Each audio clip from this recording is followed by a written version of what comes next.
This last panel was really inspiring. It's always so touching to hear from these amazing Brazilian women. My name is Marcelo Scalabrino. I was here yesterday. Some of you already know me. I'm a student in the Master of Public Administration here in Colombia. And I'm here to introduce the third panel of the day. The transition to reach net zero has demanded the rapid development of new technologies. Today, more than 70 countries have set their targets for reducing carbon dioxide emissions by 2050 with the engagement of private companies, investors, and their governments. But for this transition to succeed, in addition to technology, a fundamental transformation of the economy is needed. And that's exactly what we're going to cover in this next panel, called Policy Changes and Incentives to Achieve Net Zero. We will discuss the role of governments and civil society in creating and ensuring the policies and incentives needed to enable the green transition. We'll discuss traditional mechanisms, such as subsidies and regulatory frameworks, and how the government can innovate in climate legislation and strengthen commitments, as well as how civil society can promote and use tools, such as research and coalitions, to achieve convergence on critical issues. With such complex and significant theme, our panel is made up of leaders from institutions that have had much to teach us. I call to the stage Isabella Teixeira, former Minister of the Environment in Brazil.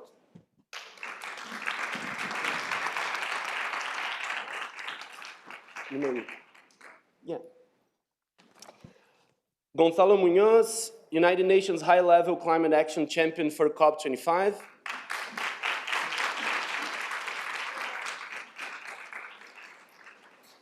Marina Grossi, President of the Brazilian Business Council for Sustainable Development. And to mediate this panel, I invite Carlo Pereira, CEO of the UN Global Compact Brazil and board member of the UN Global Compact Network Council. Bom dia, bom dia. Que painel foi esse, hein, gente? Que é isso? Só pedrada, hein? E muito feliz em estar aqui. Patrícia comentou a coisa da ideia, né? Que a gente precisa agir. Tinha um chefe que você chegava na sala dele e falava assim, olha só, tem uma ideia. Ele falou, senta ali que passa. Senta que passa, né? A gente precisa conversar e agir, né? Gente, agora satisfação enorme, alegria, honra de ter esse painel, né? Isso aqui está aqui, o Belmar da Globo está aí, né? Isso aqui é o Projac do clima, né, gente? Olha, maravilha. Então, ali, só estrela. E todos os amigos muito queridos. E, gente, a gente vai falar aqui, então, né, de políticas públicas, claro, dessa relação que tem também com o setor privado, com os demais stakeholders. E tenho certeza que a gente vai tomar vários chacoalhões. Né? Está prometido já, prometido o chacoalhão aqui. E eu queria começar, na verdade, provocando vocês, no sentido de que a gente escutou muito, né, ontem, hoje também um pouco, que o Brasil, né, o país do futuro, vai ser, não vai ser, está para ser, foi, né, e que a gente tem vários entraves esses, né, das mais diversas naturezas, inclusive com relação a políticas públicas, regulações, né. O que a gente precisa fazer no sentido de, primeiro, pensar no curto prazo, o que com relação ao curto prazo, a gente pode fazer, né? Com relação à regulação, com relação a incentivos, para que a coisa comece a acontecer a contento. Marina, vou começar com você. Obrigada, Carlos. Primeiro, agradecer. Obrigada pelas provocações. Obrigada, Marina Cansado, minha xará. Obrigada, BCG, a todos aí que estiveram na organização do evento. Lindo evento. Eu cheguei aqui no início e pude pegar uma boa parte dessa conversa. É um prazer estar com os meus colegas aqui, meus amigos. Carlos, eu acho que nessa nova geopolítica, né, de baixo carbono, que todo mundo está falando aqui, que o Brasil, naturalmente, não se planejou para isso, não foi por causa disso que a gente tem matriz limpa, não foi por causa disso que a gente tem a maior biodiversidade, mas aconteceu que o Brasil continental tem essas vantagens que, numa nova geopolítica, nos coloca numa cadeira grande para a gente estar ocupando, e a gente está menor do que essa cadeira. Eu acho que uma das coisas que a gente tem ouvido muito aqui é que existem, na verdade, dois Brasis, né? Então, você tem um Brasil extremamente avançado, academia, é um país democrático, se a gente pensa né, com todos os abalos que possam ter, mas se você compara com países muito mais precários em desenvolvimento, você tem instituições, você tem academia, você tem uma sociedade, você tem mercado interno, mas você tem problemas do século passado também, que foi falado no painel anterior, o saneamento, né? A gente acabou de, agora, fazer uma coisa que era do século XVIII, né? No marco do saneamento, e que o setor privado estava falando, e que todo mundo achava que não tinha a ver com você. Então, eu acho que também essa mudança de mentalidade, que todo mundo já está também percebendo que, para a gente estar ocupando essa cadeira como a gente precisa, a gente tem que juntar esses dois Brasis. Há mais de 10 anos atrás, 20 anos atrás, eu participava desses painéis internacionais, e os europeus falavam muito em prosperidade, não em aumento do PIB, aumento do rendimento, do crescimento, crescimento a qualquer custo, né? E todo mundo achava estranho prosperidade no Brasil, né? Prosperidade, você ter distribuição de renda também, você ter outras questões sociais que você tem que estar resolvendo. E eu acho que essa mudança está em curso, mas ela está em curso. O Brasil realmente é um país com um passivo social enorme, e eu acho que a gente tem que ser inteligente o suficiente para, e a única forma, né, para resetar, para alavancar a nossa economia, usando o nosso enorme ativo ambiental, nossa matriz limpa, para resolver o nosso enorme passivo social. E aí eu acho que também tem que entrar o mercado europeu, o mercado, a gente exporta, então, quando a gente fala de commodity, tudo isso a gente está exportando, e tem que valorizar, porque se a gente chega, estava há pouco com o Carlos Nobre, que está aqui também, né, Marcelo Brito, e visitei há pouco a Amazônia com 8 CEOs. E foi muito curioso, porque a gente fica lá, inclusive, sem internet, sem nada. O pessoal já chega assim com a mentalidade de sul-sudeste, né? Cadê o resultado? E aí já começa aquela água infinita daquele rio ali, abaixar um pouquinho a onda e tudo. E a gente vai vendo que as questões tem um novo tipo de desenvolvimento também que tem que ser feito, que é diferente de você escalonar a qualquer preço, que você tem que estar olhando, e talvez seja uma coisa muito mais sistêmica. Então, tem um novo modelo de desenvolvimento que tem que passar, por exemplo, pelo escopo 3. Quem está atuando na Amazônia, a gente tem grandes empresas, e o CEBEDES é protagonista, né, junto com o Pacto, junto com a BAG, junto com o IBA, com a Biov, tudo para colocar o que a gente tem que fazer na Amazônia, e não adianta você fazer tudo isso no escopo 1, escopo 2, e você chega no escopo 3, você está olhando ali, como é que fica, né? Esse descasamento entre quem não foi chamado na cadeia para participar é muito grande. Então, acho que tem que ser um esforço, sem dúvida, de os grandes empresários na sua própria cadeia, mas um esforço também de valorização desse mercado, na transparência, porque não dá para você, no preço, por exemplo, de crédito de carbono que o Brasil pode produzir, você ir apertando, né? Você apertando o preço disso, você vai tirar de quem está na ponta e não tem poder de negociação forte. Então, a gente tem que ser capaz, aí, como instituições que, né, nós representamos e tudo, de estar forçando a que o nosso crédito de carbono, por exemplo, seja mais valorizado. Por quê? Porque ele tem inclusão social nele, porque ele tem componente extra de biodiversidade. Então, usar isso em nosso benefício, isso é um ativo, né? Na Amazônia, você tem os mais jovens do que velhos. Os jovens são um ativo, podem ser um ativo, né? Então, eu acho que essa nova mudança de mentalidade é importante, e a gente está em curso com ela, mas é um work in progress. E política pública no curto prazo, o que você acha que a gente pode fazer? Bom, primeiro, obedecer à lei. Né? A gente tem falado isso, que o desmatamento ilegal, hoje representa, o desmatamento representa 44% das nossas emissões, 98% é ilegalidade. Então, de novo, os dois Brasis. Como é que você está lidando com a ilegalidade, e como é que os negócios... Um dos comentários dos CEOs que estavam presentes comigo lá foi o seguinte, falou assim: caramba, há poucos quilômetros, poucos, nunca é poucos na Amazônia, muitos, né? Mas, assim, à vista ali, Estão pegando madeira ilegal e exportando madeira ilegal que o mercado europeu compra, que outros mercados internacionais compram. É difícil, inclusive, é difícil você falar assim, e isso é muito importante, acho que o Marcelo tem falado isso também, eu falo isso também. Não adianta você falar, não, então vamos boicotar agora só o que for realmente poder mostrar com selo de que... Não, você tem que ter uma construção ali. É difícil, você tem camadas para estar atuando para você, por exemplo, não exportar madeira ilegal. Então, qualquer sanção ela tem que vir promovendo aqueles que querem, tirando a criminalidade, mas promovendo aqueles que têm dificuldade em legalizar, né, a sua madeira, em ter uma alternativa dentro dessa economia. Então, assim, obedecer à lei, cumprir a lei é fundamental. E eu vou voltar ao comentário que um dos CEOs fez, ele falou assim, eu já vi muita operação fechar na África, eu já vi muita operação fechar e a gente ter que sair do país. Eu não quero que isso aconteça aqui, no Brasil, mas, se ficar esse risco, a gente vai ter que sair daqui.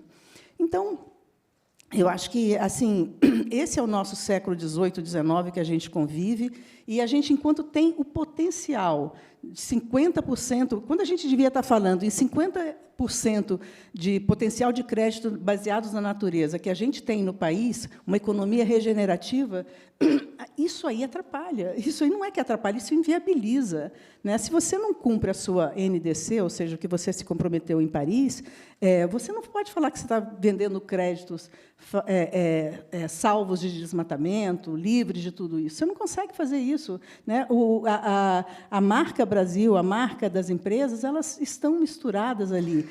Os movimentos importantes do CEBEDES começaram, principalmente em 2019, quando começou crescente a questão do desmatamento, das queimadas, e os senhores falaram, pelo amor de Deus, estão toda hora me perguntando se eu tenho alguma coisa a ver com isso, vamos nos mobilizar e colocar, a gente tem um conselho de líderes, hoje o CEBEDES tem 100 grandes empresas, e nesse conselho que reúne os CEOs, eles falaram, a gente tem que tomar uma providência. E aí começamos, né, a fazer, no desmatamento ilegal foram... E aí é uma nova forma de fazer a política também.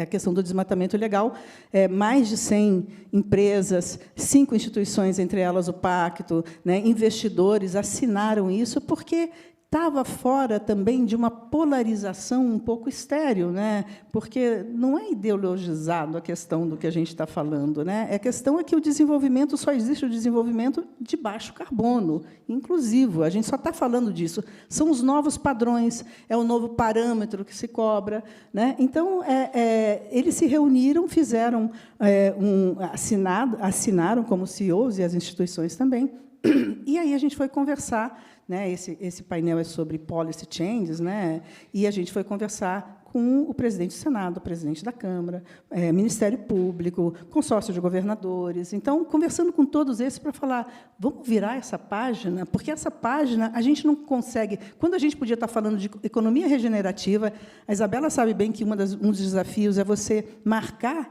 o que é o conceito do Nature-Based Solutions por aqui, sabe? A gente devia estar brigando para dar a nossa marca do que são essas metodologias, e a gente fica livrando do desmatamento ilegal do século XVIII, aí, ao invés de estar discutindo e dando os parâmetros do que deve ser e de como a gente pode estar ganhando mais, né? Então, sem dúvida, a primeira questão é afastar desmatamento ilegal, que é o nosso grande elefante na sala aí para as outras questões acontecerem. Pô, Isabela, acabou-se legal. Você acha que está bacana no curto prazo? A gente tem que cumprir legislação que está aí, ou tem outras coisas que a gente pode fazer, por mais óbvio que pareça, na questão do cumprimento da lei, mas qual a tua visão nesse sentido, no curto prazo? Bom, primeiro, bom dia a todos. Obrigada pelo convite. E estava aqui ouvindo cuidadosamente a minha amiga Marina e, com alegria, rever meu caríssimo amigo Gonçalo, que a gente tem muito o que falar, né? Mas, enfim... Olha, pragmaticamente, eu acho que não se deve discutir se tem arcabouço legal para enfrentar, não enfrentar, se você não sabe o que você quer da agenda. Começa daí. O Brasil não sabe o que ele quer da agenda. É simple as that. Okay? Então, começa pela discussão que se é uma agenda ambiental, como muitos defendem, ou se é uma agenda, de fato, de desenvolvimento. É uma agenda de geopolítica do clima, que tem a ver com a nova ordem internacional, que tem a ver com os novos interesses, as novas relações de poder do mundo, das sociedades, e, portanto, o Brasil tem que se recolocar nacionalmente e internacionalmente sobre essa agenda. Então, o primeiro ponto, eu posso ter excelentes ou ótimas legislações que estão absolutamente atemporâneas ou extemporâneas em função dos desafios do futuro que está no presente. Um belo exemplo, o próprio Código Florestal deveria estar sendo revisto 10 anos depois. E está com atraso de 10 anos de implementação, porque os setores produtivos no Brasil não gostam de cumprir a lei ambiental. A lei, a Política Agrícola de 1991, tem como terceiro objetivo a proteção do meio ambiente. De lá para cá, desmataram muito. Legal ou ilegalmente, não interessa. Mas, politicamente, como é que isso é lido? Tá? Eu acho que o Brasil tem que entender o que ele quer dessa agenda. O meu primeiro ponto é esse. É uma agenda, na minha opinião, de desenvolvimento, eu sempre disse isso. É uma agenda que define as relações entre países e, agora, entre sociedades. É uma agenda que oferece e determina, mais do que isso, um novo papel para o setor produtivo, para o setor privado, para o setor de negócios no mundo, e para o setor financeiro. Existe uma corresponsabilidade associada a isso, e que me parece que os setores econômicos no Brasil, embora não tenham muita sensibilidade sobre o tema nos últimos anos, ainda não conseguiram, esses setores, estabelecer uma nova relação com o poder público e vice-versa, e com a sociedade, sobre o seu papel e sobre a sua, entre aspas, narrativa em cima de uma nova economia climática. Tá? Essa é uma era que é uma convergência entre a questão climática e a questão digital tecnológica. É a convergência dessas duas eras. A discussão climática, ela, para países em desenvolvimento, particularmente países desenvolvidos, requer democracia, requer instituições fortes, requer transparência nas relações, requer processos de tomada de decisão bem estruturados, orientados para o curto prazo e para o futuro. E o que é isso, esse dilema entre curto prazo e médio prazo ou longo prazo? É exatamente o dilema entre a política de transição e a política de transformação. Quando você está jogando a questão climática, você não está jogando somente a neutralização de carbono. O Brasil é um país com alternativas e com singularidades. Nós temos alternativas para todos os campos da questão climática, todos, sem exceção. De energia, a questão de inclusão social, da justiça climática, etc. Todos, você pode escolher, a gente tem saída. Da agricultura, questão florestal, mineração. Nós somos competitivos, criativos. Por que a gente opta pelo século XX? Eu não colocaria século XVIII, porque ainda tinha um certo romantismo. Mas, assim, no século XX, o Brasil luta hoje violentamente para ser um líder dos anos 90, do século passado. Mas é uma dedicação profunda, profunda. Tá? Então, é óbvio que você precisa mudar essa mentalidade. Então, eu não arriscaria discutir, sinceramente, Carlos, legislação, até porque a gente tem que mudar o Congresso também. Né? E um dos grandes problemas que o Brasil tem é o perfil do Congresso Nacional, que não é porque ele é conservador, eu detesto quando as pessoas querem falar que é uma questão de direitos, que não é nada disso. É porque é uma ignorância política predominante no Congresso Nacional brasileiro sobre o mundo. Tem gente lá que acredita que o mundo vai até a Flórida. Tá? Não sabe o resto do mundo. E não entende que as dinâmicas de cooperação internacional mudaram. Tá? Mudaram completamente. A relação não é só mais norte-sul, é leste-oeste. Então, se eu quero ter uma legislação eficiente, estou olhando aqui meu amigo Marcelo Brito, tá bem, qual é a relação bilateral Brasil-China com a agricultura nos próximos 30 anos? Quais são os padrões, os estándares que eu quero estabelecer para ter carbon price, carbon market, ser competitivo, etc., e dirigir, com isso, soluções para o Sul-Sul e influenciar o mundo, ao invés de ficar crying, e reagindo contra o mundo.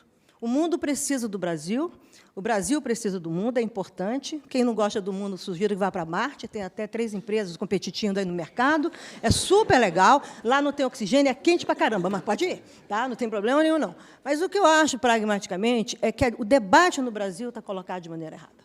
Tá? Ele é um debate reativo. Tá?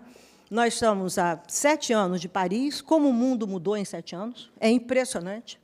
Ontem eu estava na ONU discutindo com o assessor do Guterres, o assessor-chefe de clima, e é impressionante a gente discutindo as novas geopolíticas, as novas dinâmicas, como isso é diferente de 2015, quando o Brasil foi um dos 5 países líderes da questão climática.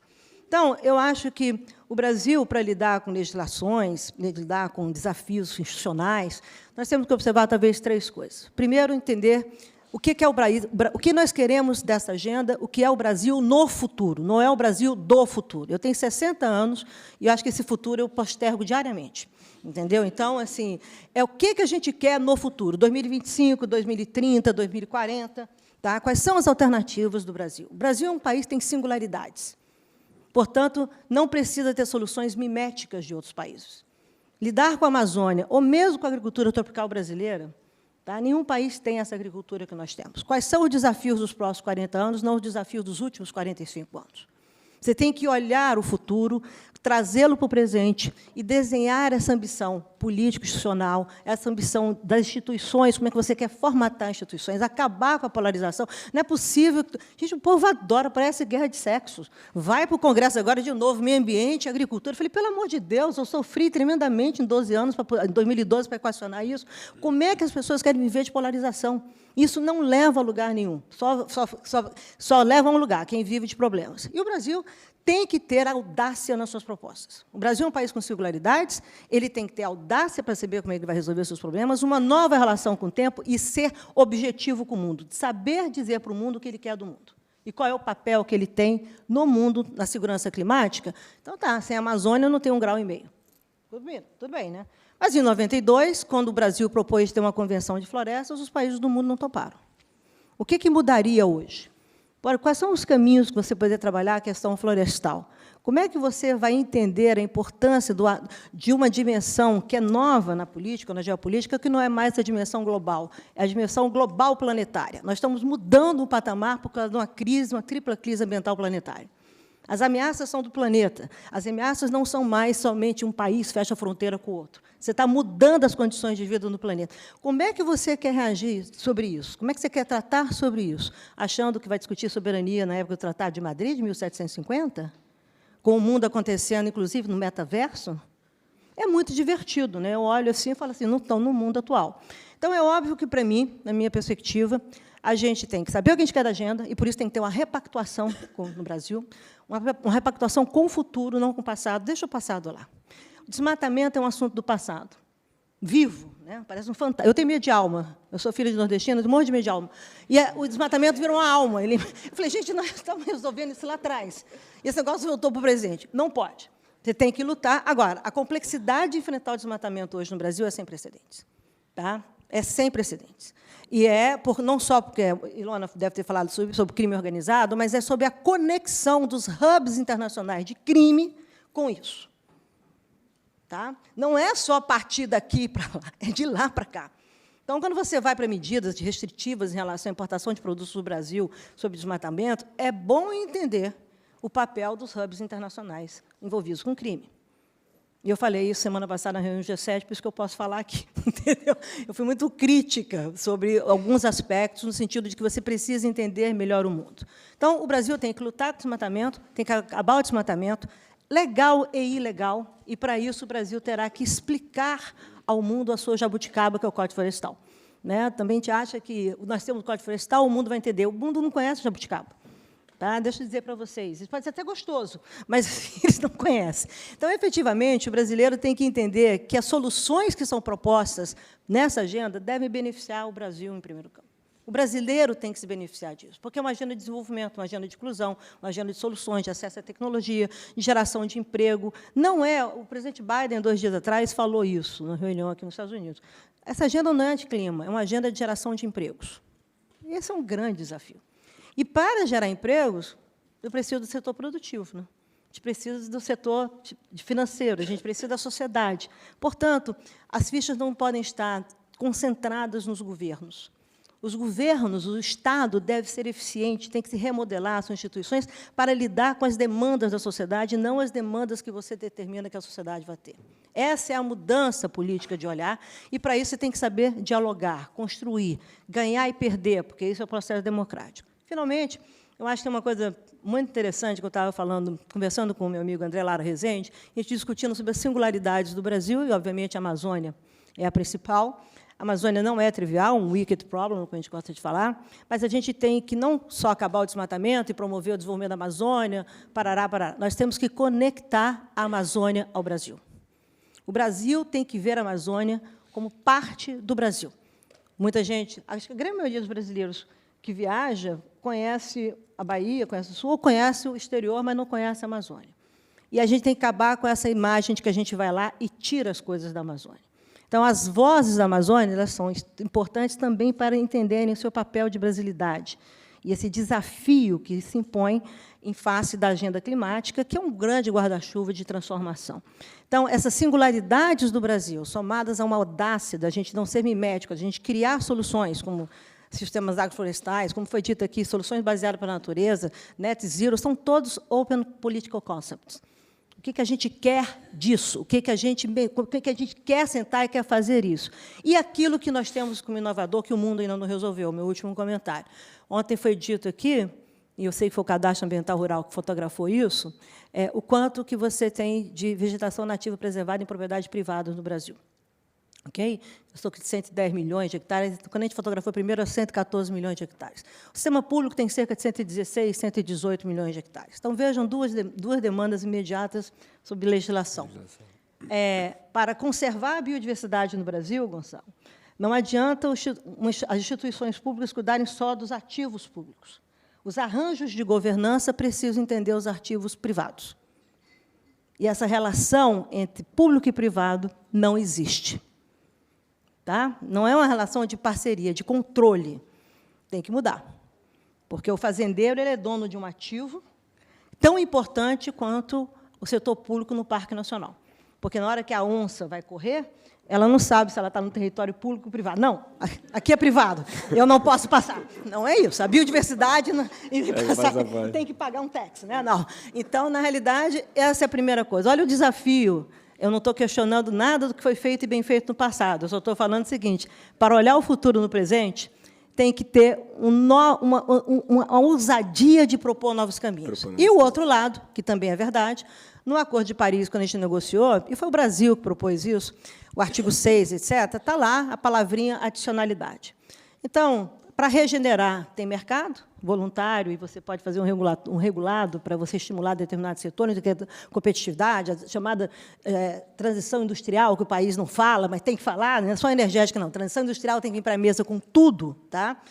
Mas tem uma coisa muito interessante, a gente faz isso, tem a agenda do net zero, sem desmatamento, né? E aí o REDD+, que é uma coisa que o Brasil forçou e criou, etc., colocou na prática, tem tempo de vida curto, porque, na hora que eu acabar o desmatamento, ele deixa de existir.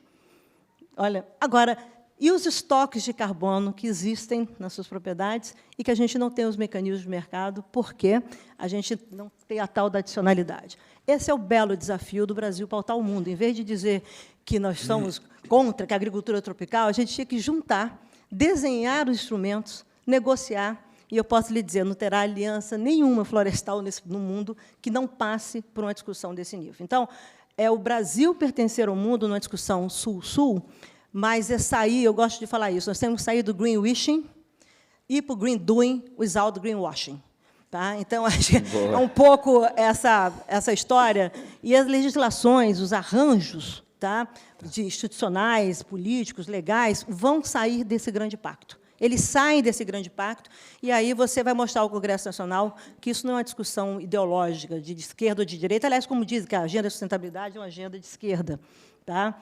Pode até ser, mas até a esquerda hoje está geneticamente modificada. Então, é melhor a gente ir em frente. Obrigada. Deixa eu trazer o... Obrigado.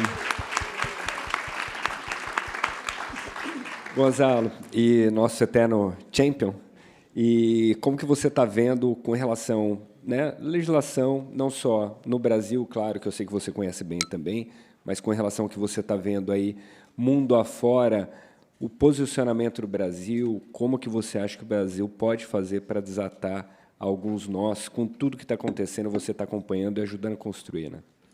Bom, muito obrigado, Carlos. Prazer, Marina, Isabela. Eu acho que eu me acabei de formar como escutante em português. Depois da... velocidade, complexidade, senso de humor e compreendi tudo, acho que está pronto.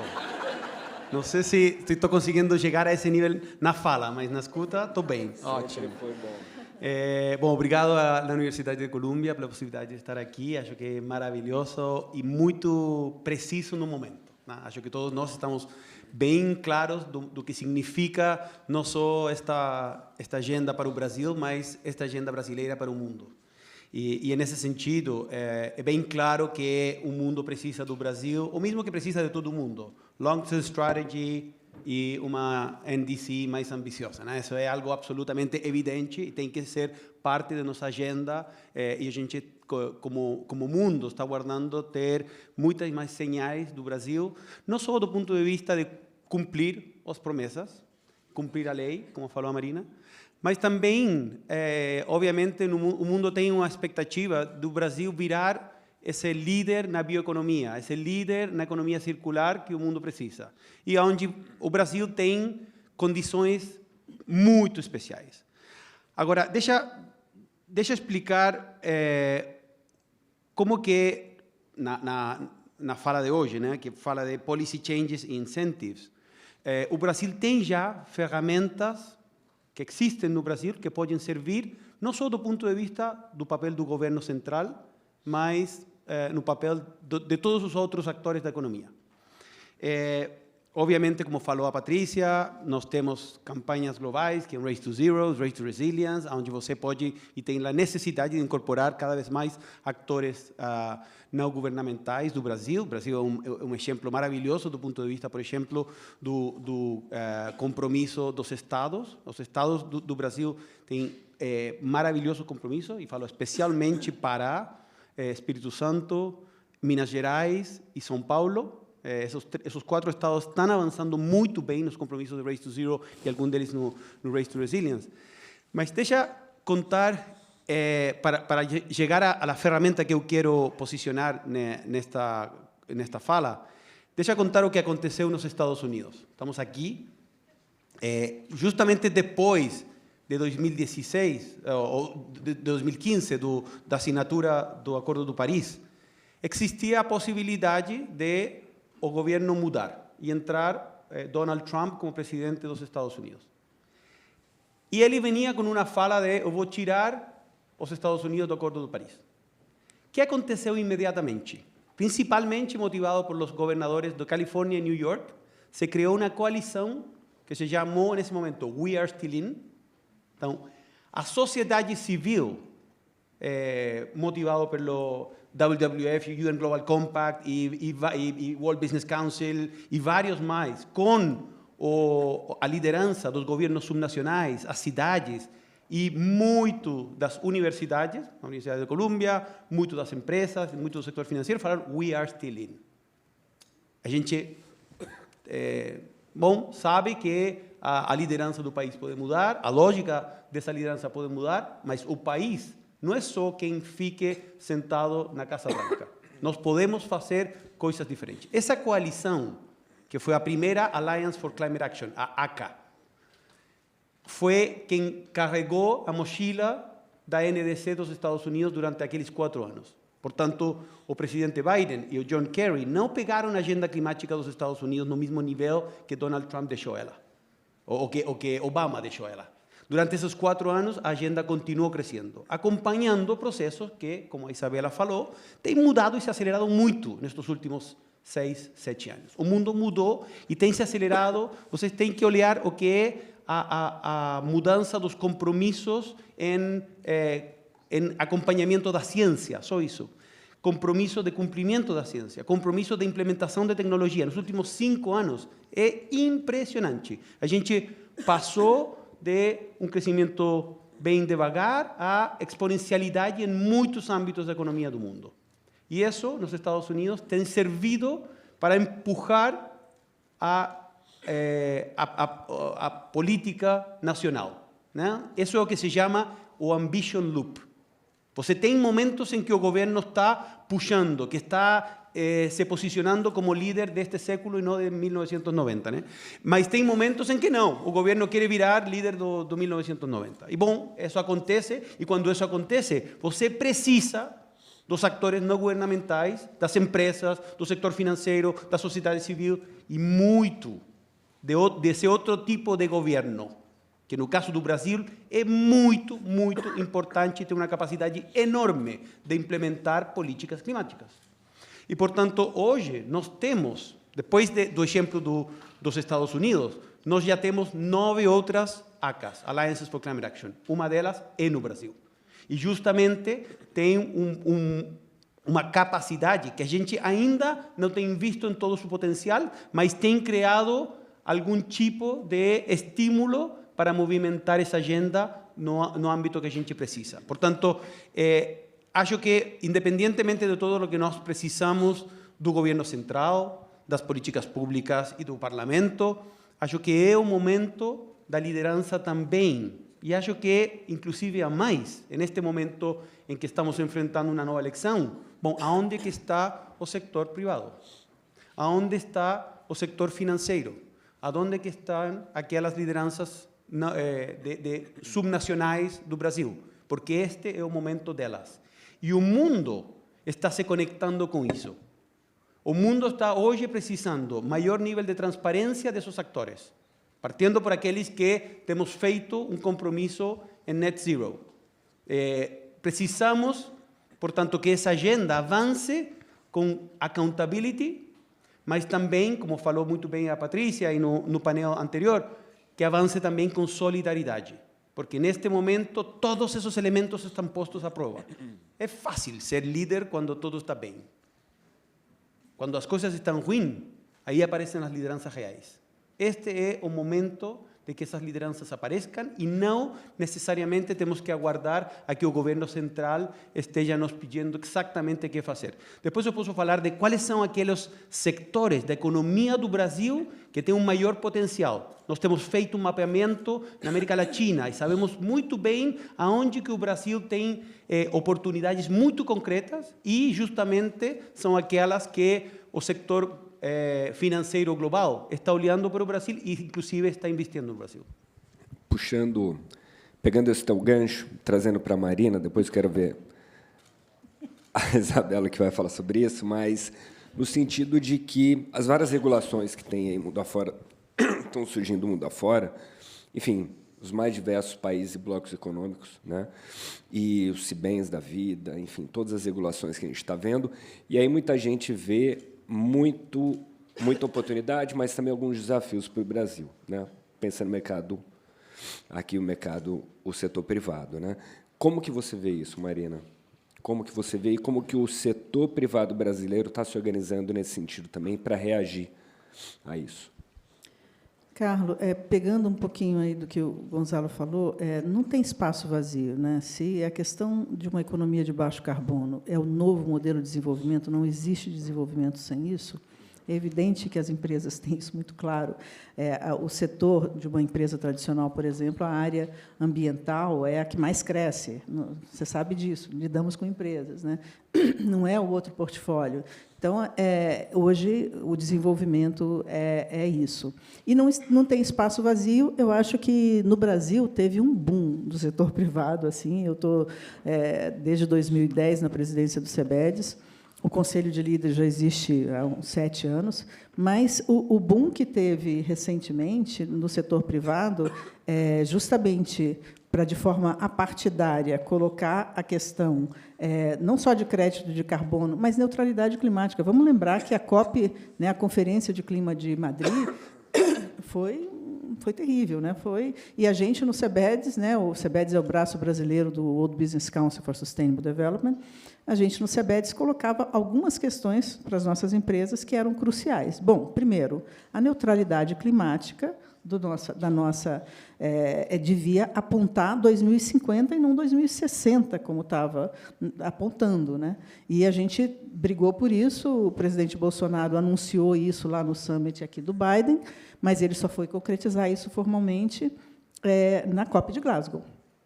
A mesma questão em relação à floresta. Então, houve uma pressão muito grande. Mas neutralidade climática, imagina, a gente está falando de tudo isso aqui, potencial, coisas que já estão acontecendo, o mercado voluntário já acontece há muito tempo no Brasil. Mas, por outro lado, na mesa, a gente estava com uma ambição menor do que fala o Acordo de Paris. Olha a coisa complicada que é isso, para nos colocar numa mesa e sermos respeitados, né? Então, eu acho que tem não só a ocupação desses espaços vazios, mas nada prescinde também essa compreensão. Eu acho que, por mais, e a gente faz muita pressão, o advocacy é poderoso quando as empresas privadas se juntam, eu acho que a gente está aprendendo a fazer isso juntos, né? SEBEDES, Pacto, outras grandes instituições, os CEOs assinando. A maior delas, eu acho que foi assim um golaço, a meu ver, que foi o setor privado deixar claro que ele não estava dividido quando ele não poderia se mostrar dividido, que foi na COP de Glasgow, que a gente fez aquele documento Empresários pelo Clima, 119 assinaturas, entregamos para o Lock Charme, no Brasil, 5 setores financeiros, instituições participando novamente, nós lá de novo, né, todas essas instituições. E aí falou assim, bom, não é porque fica essa divisão sempre, né? Ah, não, eu que represento o CNI, eu estou de um jeito, o outro Fiesp, eu estou de outro não sei o quê. Não, Empresários pelo Clima resolveu a questão e isso dá um sinal claro. A gente tem que buscar esses sinais claros para serem ocupados. Mas, voltando ao carbono que o Carlos me perguntou, desde 2016 que a gente fala em mercado de carbono para as nossas empresas, inicialmente, como você tem que fazer o seu preço interno de carbono. A maioria das nossas empresas fazem o seu preço interno de carbono, senão você não mapeia risco nem oportunidade. Mas, em seguida, uma proposta de mercado regulado de carbono nacional, porque são 2 questões que estão acontecendo. O livro de regras do mercado mundial ainda não aconteceu, a gente achou que fosse fechar em Glasgow, não fechou, vamos ver se fecha agora no Egito, e o SEBEDES também dá subsídios para isso. Mas esse mundo é complexo, né? Então, você anda com o mercado voluntário, mas, de repente, o mercado compulsório, ou seja, você fazer um mercado regulado de carbono no Brasil, a gente tem falado isso desde 2017, lá atrás, quando conversamos com o Guardia, que era ministro, e ele falou, faz uma proposta, a gente fez junto com o Banco Mundial, de acordo com o que estava no Ministério da Economia, justamente para não criar jabuticaba, porque eu acho que isso é muito importante. Às vezes, a gente sofre de alguns setores de uma certa arrogância, de falar, não, mas eu vou fazer diferente porque eu sou poderoso para caramba. Não, existe uma trilha, Science-Based Target, existe uma trilha aqui, não vamos inventar outra, vamos brigar nessa trilha aqui, porque a gente pode estar colocando, como disse a Isabela, todas as nossas particularidades, porque são soluções, e a gente tem que brigar por elas, porque somos detentores de ativos aí, onde a gente, na mesa, faz a diferença. E a gente não está fazendo, a gente está deixando outros fazerem. Mas o mercado compulsório é um pouco um exemplo dessa questão. Eu acho que a pressão está tão grande e a maturidade está tão grande nessa questão, né? Então, assim, você faz com o governo, você faz com... o Ministério da Economia fez, sei lá, 10 anos de cenários, né? E aí você tem a pressão dos CEOs que muda tudo isso para dentro também. A gente conseguiu o CNI, FEBRABAN, todo mundo está junto ali, e, no entanto, isso já estava maduro no parlamento. Aí, de repente, isso não anda mais. Aí, de repente, o Executivo finalmente entrou, e foi ótimo que o Executivo entrou nessa questão, mas aí a proposta de lei já é uma coisa totalmente diferente, de novo, jabuticaba. Então, assim, é muito enxuga-gelo, é muita questão, mas, olha, uma vitória, porque a gente tem conseguido, juntos, o setor privado, com o parlamento, com os deputados, com os senadores que têm conversado, mas essa bola de consenso, de anos e anos conversando, vendo os fracassos lá fora e tudo, ela continua redonda. Mas é preciso, por exemplo, urgência nisso. Por quê? Porque o Brasil, a grande vantagem, e aí o senso de urgência entra, o Brasil tem vantagem nessa economia de baixo carbono, sobretudo até 2030. Depois de 2030, quem tem vantagem são os países desenvolvidos. Então, se a gente não aproveita tudo isso até 2030, e por isso é importante, a gente tem na Carta aos Presidenciáveis para os próximos 4 anos, isso precisa fazer, reseta a economia com isso, porque, senão, a gente perde. Claro que o Brasil vai continuar relevante, é claro que o Brasil vai continuar fazendo coisas, só que muito menos do que poderia fazer. Então, é isso que a gente está forçando muito. Eu acho que, no caso particular de mercado regulado de carbono, não pode passar disso. E o Brasil precisa estar... Ele assinou o Acordo de Florestas, né? Eu acho que foi uma vitória da diplomacia em Glasgow, muito com o apoio do setor privado, né? Em particular da sociedade. Está aí Marina Marçal, ICS, ali fazendo a sociedade tomando conta. Nessa COP no Egito, além de ter esse espaço da sociedade, espaço do governo, vai ter o espaço dos governadores. Então, perceba que está todo mundo querendo mostrar, espera aí, tem um Brasil aqui que vocês têm que ver, e o Brasil é esse. Esse é o Brasil que vocês têm que olhar. Então, acho que a diversidade de vozes e o consenso está aumentando bastante. Obrigado. Isabela, deixa eu pular para o Gonzalo rapidinho, volto para você. E porque eu quero fechar o tempo regulamentar, pelo menos, não sei se a gente tem um chorinho, mas o regulamentar eu quero fechar com relação à nova governança global climática que você comentou. Quero a sua provocação nesse sentido. Quer fechar com isso? Gonzalo, com relação aos setores, né? Então, Marina fez esse comentário com relação aos setores que você vinha dizendo. O que vocês estão vendo como oportunidades?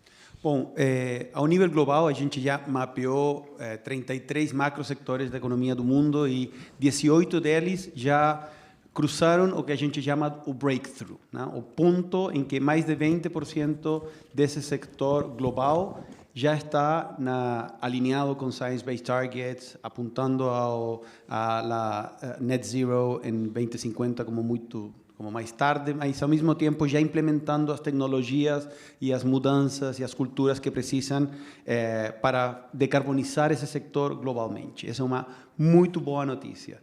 Dentro desses, nós temos, evidentemente, alguns do setor financeiro. Já temos donos de ativos financeiros, gestores de ativos financeiros, bancos, aseguradoras. No âmbito, por exemplo, dos primeiros três, donos de ativos financeiros, gestores e bancos, já mais do 20% global, esse dinheiro está alinhado com Net Zero 2050. Isso aconteceu em menos de um ano. Já temos mais de 130 trilhões de dólares, trillion dollars, ou milhões de milhões, que estão apontando a essa lógica, a acompanhar essa curva de reduzir nossas emissões 50% daqui a 2030 e depois acessar a zero emissões netas em 2050.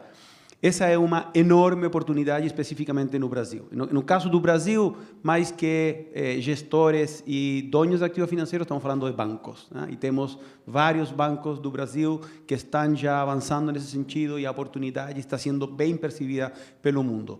Depois, quando falamos dos sectores mais industriais, nós temos, obviamente, um interesse já atual no âmbito das florestas no Brasil, e aqui na sala temos alguns líderes, algumas lideranças muito importantes desse setor para o mundo, mas ao mesmo tempo, obviamente, renováveis e hidrogênio verde. Esses três são setores em que o mundo já está investindo e movimentando dinheiro para estimular ainda mais esses setores no Brasil. Quando falamos dos breakthroughs de net zero da América Latina, obviamente isso nos posiciona também o assunto da alimentação. A importância do setor alimentar do Brasil avançar nesse sentido. Sustainable Aviation Fuels é outro importante. Mobilidade sustentável, a agenda do metano, muito importante. Cimento, aço, são áreas em que o Brasil tem lideranças e tem a necessidade de acompanhar essa agenda global. Mas eu diria que todo isso tem que ser muito acompanhado com transparência. E, inclusive, a expectativa é a criação não só de mecanismos de transparência incrementais desde o Brasil para o mundo. Nós sabemos que parte do risco é como que vão ser percebidos os produtos toda vez que esses sejam exportados para outras regiões, mas também a expectativa de criação de selos de garantia de cumprimento dessas regras. Esse, em termos gerais, é o que nós estamos vendo e como que isso gera os incentivos, neste caso do painel, para acompanhar essa criação de políticas públicas do Brasil que acompanhe a agenda não tanto de zero carbono quanto de resiliência. Isabela, por favor, né, com relação a gente comentava ali, né, a gente ali no ensaio a gente estava falando um pouco, né, com relação às questões e essa questão de que essas várias regulações que tem aí dos vários blocos, dos vários países, o efeito que pode ter no setor privado, né? A Isabela falou assim, olha, legal, esse é um ponto, mas não é só isso, né? Tem uma nova governança estabelecida ou se estabelecendo, né? E o Brasil tem um papel a cumprir aí. Bom, acabou o tempo. Era isso. Bom, eu vou falar muito brevemente, que as pessoas do outro painel já chegaram, né? Mas eu vou tentar aqui fazer um milagre, vai ser meio complicado, vocês me desculpem o atraso. Eu acho que, talvez, para responder isso, a gente tenha que entender o que Paris postulou quando o acordo traz o papel dos non-state actors. Pela primeira vez, vem isso formalmente definido num acordo multilateral. Antes, sempre as relações eram dos state members. Tá? E eu me lembro que a gente desenhou isso com muito carinho, esse artigo. Então, a primeira questão é falar de governança ou falar de arranjos, quaisquer que sejam, e serão múltiplos e diversos, na minha opinião. Você não terá um único espaço, você terá um espaço de accountability, para você fazer conta e juntar, e ter, como você tem hoje na própria Convenção de Clima, com os inventários, etc., etc. Mas a dinâmica de implementar soluções vai cair em vários espaços, além do espaço multilateral. Essa é a minha primeira colocação. A segunda colocação, e eu vou explicar um pouquinho essa rapidamente, mas a segunda colocação é a seguinte: não se trata de uma questão estritamente ambiental. Portanto, o multilateralismo ambiental tem um papel, e terá cada vez mais, porque nós estamos vivendo um século da nova relação do homem com a natureza, isso é o antropoceno, e onde é central a discussão sobre o esgotamento de recursos naturais e a mudança das condições de vida no planeta. Eu co-presido o painel científico da ONU que fala de recursos naturais, que é da economia circular. Eu sou a co-presidente desse painel. Eu vou dar um dado aqui genérico para vocês entenderem. O que a China consumiu de cimento entre 2011 e 2013 equivale ao que os Estados Unidos consumiram no século XX todinho. Só para vocês terem a dimensão do que nós estamos falando de recurso natural.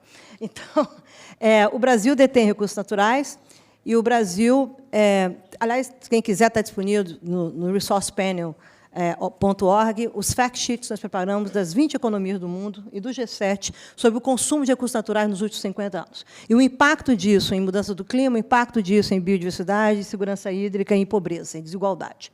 Tá? Isso foi capturado, está no FMI, está em tudo que é lugar. O Brasil é um país tão distante disso e detentor de importantes ativos naturais e ambientais. Então, eu estava dizendo aqui, eu estou colocando essa ilustração, ou tentando ilustrar, porque a gente vai precisar que a área ambiental mude. Se a gente quer pregar para os não convertidos, que a gente falava isso na época do Ministério, quando eu fui fazer o Código Florestal, que eu apanhei em praça pública de todos os lados, e agora é uma solução para todos, eu acho uma maravilha isso, nada como o tempo, né? Mas o tempo realmente é generoso, menos com as mulheres, mas ele é muito generoso, politicamente falando. Você tem que, para os não convertidos, mas os convertidos devem se reconverter. Vai exigir uma nova mudança, uma nova postura, e você vê isso claramente nas dinâmicas internacionais envolvendo as questões ambientais. No Brasil, isso ainda está muito distante. Existe uma certa, eu vou usar uma expressão delicada, eu pertenço a essa constituency, né? Existem determinados interesses de reservas de mercado para determinados assuntos. Isso não pode acontecer na nova governança climática. Por causa de tudo, muita coisa que vocês falaram aqui, transparência, acesso a dados, credibilidade, parcerias, alianças. Tá? Então, o Brasil é um país, como eu disse, com alternativas e com um papel na liderança do chamado Global South. Tá? E aí é que vem uma discussão muito interessante, porque o contexto internacional, de cooperação internacional, não mais se limita a essa cooperação entre países e, portanto, o próprio sistema multilateral está procurando se renovar, o sistema das Nações Unidas. Tá? Vem aí, ano que vem, a cúpula do futuro, ano que vem, né, 2023, não, ano que vem, 2024, o novo Pacto Social. O que é isso? O sistema multilateral está acompanhando essas novas dinâmicas do mundo, a discussão sobre o Global Commons, a discussão sobre planetary boundaries, parará, parará, parará, e, obviamente, isso significa a ciência num outro patamar político. Importante observar isso. A ciência ela não virá mais somente como os relatórios de PCC, ela vem como ator político num outro patamar. Ela tem que instruir, ajudar o processo de tomar decisão. A pandemia mostrou isso muito claramente. Tá? Então, também, esse acompanhamento, essa reformulação das instituições do sistema multilateral, isso é uma realidade, me parece cada vez maior, mas, no contexto internacional, você não vai mais ficar circunscrito a isso, você vai lidar com os chamados like-minded, como a gente chama, as alianças entre países, entre sociedades, em torno de interesses comuns. Então, países produtores de alimentos, com países consumidores de alimentos, podem, estratégicos, definir padrões, standards, incentivos, definir regras para os seus mercados de carbono, por exemplo, e, obviamente, ter métrica com transparência que evite greenwashing e dialogue com essas realidades. Tá? Isso é um arranjo like-minded. Tá? Existem vários, e o comércio é um dos aspectos, mas também compartilhamento de tecnologia vai por aí. O terceiro aspecto nisso, muito brevemente, é o papel de outros atores como a filantropia. A filantropia internacional e nacional ganha cada vez mais protagonismo, não porque aloca dinheiro somente, mas porque tem um espaço imenso de construção e de ajudar os connecting the dots e ajudar a construir posições e construir contextos.